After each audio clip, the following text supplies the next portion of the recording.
Welcome back to the second video in the series, and remember this is a 5-video series on overcoming repeated sin. So if you didn't watch the first video, there is a link in the video description below for you, and probably also a link to all the other videos once will be live online.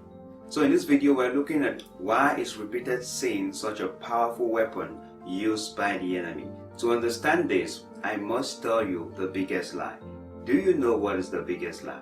The biggest lie is the idea from the enemy that this is just about you. This doesn't affect anyone else. There are no major damages, and oh, God will forgive you when you ask for forgiveness and everything's going to be fine again. Well, God may forgive you and you may not necessarily go to hell or miss heaven per se, but that's not the enemy's focus. You see, the point of repeated sin is because the enemy is after one thing, and guess what that one thing is your character. You see, character is what has distinguished great men on the earth from mediocre men. Any great achievement, any great accomplishment with God has been with men of character. But the interesting thing is that character is built over time. Take for example, if you have developed a solid character in the ministry of healing, it means that you have proven consistency in healing and praying for the sick over the years. So perhaps you started praying for headache and then stomach pain, and then you continued in that consistency to the point that you can pray for complicated diseases and God heals these people. So every time you pray for someone and they get their healing, your faith grows, your character is built. It's like adding a new block or a new pillar on your character. So what repeated sin does is every time you fall, every time you make that mistake, every time the enemy cages you, a block from your character falls down. Maybe the whole thing, maybe some pillars crumble, and so next time you have to go back again to rebuilding your character. So think about that. You are kept on the same spot. So yeah, that's right. The enemy is not after trying to destroy you per se, because you are indestructible in Christ. But if he can keep you on the same spot, if he can limit your potential, if he can limit your ability to exercise and become all what you were born and created to be, all what Christ has redeemed you to be, then you are just as, in quotes, please forgive me, useless, as though you were never saved. So what is the enemy after? He's after your character. You see, his objective is to limit your potential.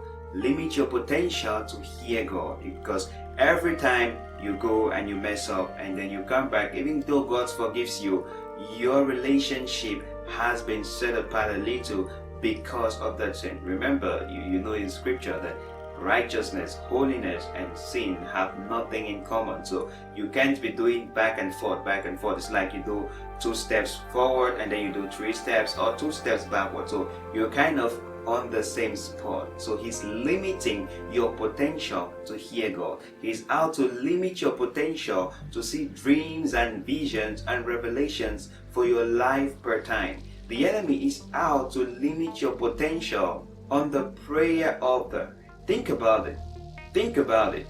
Every time you're caught in a repeated sin, what's your prayer point all about? It's all about getting forgiven, it's all about getting cleansed, it's all about getting reaccepted again by God. That was time that you could have used to pray for a whole lot of other things for the kingdom, which would have helped you grow your character on the prayer altar. So perhaps you may find yourself struggling to pray for long, or once you kneel to pray, you're unable to mutter out the words to talk to your loving and caring Heavenly Father. No, it's no coincidence. It's a clear strategy of the enemy to limit your potential on the prayer altar. One thing again, the enemy is out to limit your authority. You know, as believers, as a Christian, you have authority in Christ, and so we are territorial commanders. So wherever you are, God has given you charge over that territory. So you have authority to wake up at night and pray to cancel the activities of the wicked ones. You have authority to command the kind of atmosphere you want to see in your neighborhood. You have authority to cast out,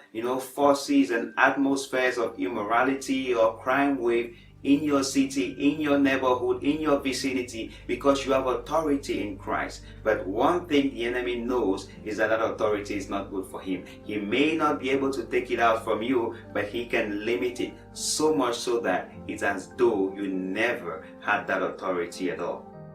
And even more to authority is that the enemy limits your authority to influence the people around you. You may have noticed many times, perhaps you want to correct someone, then a voice of guilt comes back to you to say, why do you want to correct them when last night you were here, or last month you were there, or last week you were there, or you too, you're guilty of this, and suddenly you find yourself unqualified or disqualified to make the correction or to help someone in a particular area because you feel incompetent, given that you're also struggling with something. So that's the strategy of the enemy, to kill your authority.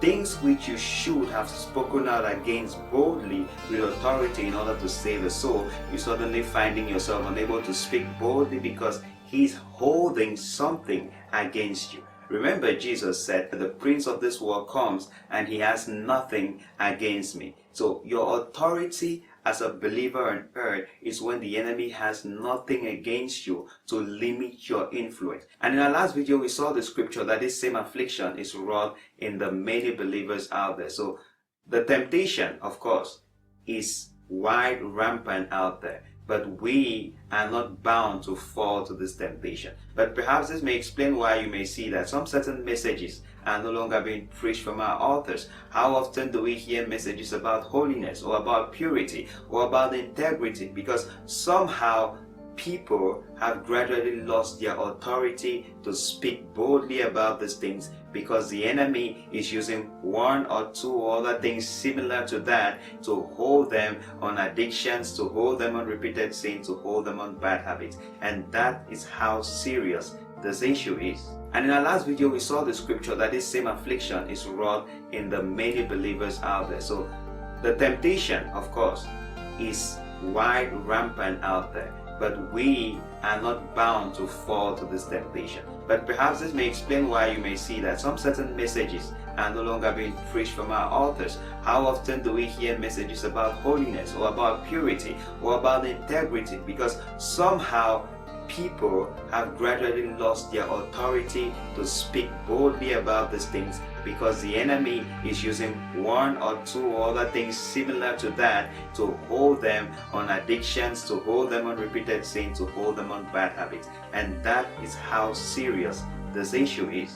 The enemy is out to limit your ability to become the testimony of Jesus Christ, to evangelize and to tell people about God's amazing grace, because you may find yourself like, how can I go and tell this man that Jesus is going to get them out of that when perhaps secretly I'm also struggling with that, you see? So somehow it kills your testimony about Jesus. How do I go out and tell them when I myself am not perfect, by myself I'm struggling with this or that? His whole concept is to disqualify you. Remember, you and I, we are sons, daughters of the Lion of the tribe of Judah. And so we are intended to rule and take influence over domains and territories.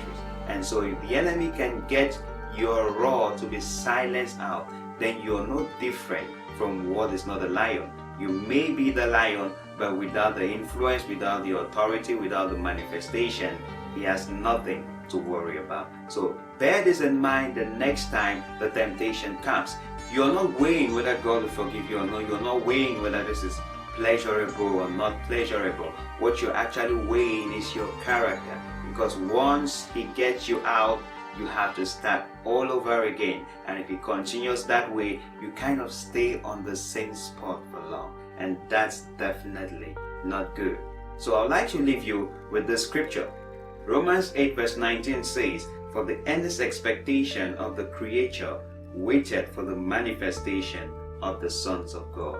Remember, waited for the manifestation of the sons of God. So there is so much great and amazing potential in you, and that's what the Bible talks about, heavenly treasures in earthly verses. The objective is that those treasures never come out. And so you must decide today as you watch this that you're going to preserve your treasures, and you're going to see to it that by all means and by God's grace, you're going to deliver those treasures to the world, because the world eagerly awaits. That's our time in this video. Thank you so much for watching. I'd like you to drop your comments and your questions in the comments box below, and please give this video a thumbs up and subscribe if you're new to this channel. I encourage you to share this video with 1 or 2 friends that you know is going to be a great blessing to them. So see you in our next video, and we're going to be looking at how the enemy does to actually get us into this pattern, into this repeated sin, into these addictions, because it's important to understand how you got into it so that you can better understand what we'll be looking at in our 4th video part, which is how to actually come out of it. So I'm Bodas Jumese from Wisdom for Dominion. Thank you for watching, and see you in our next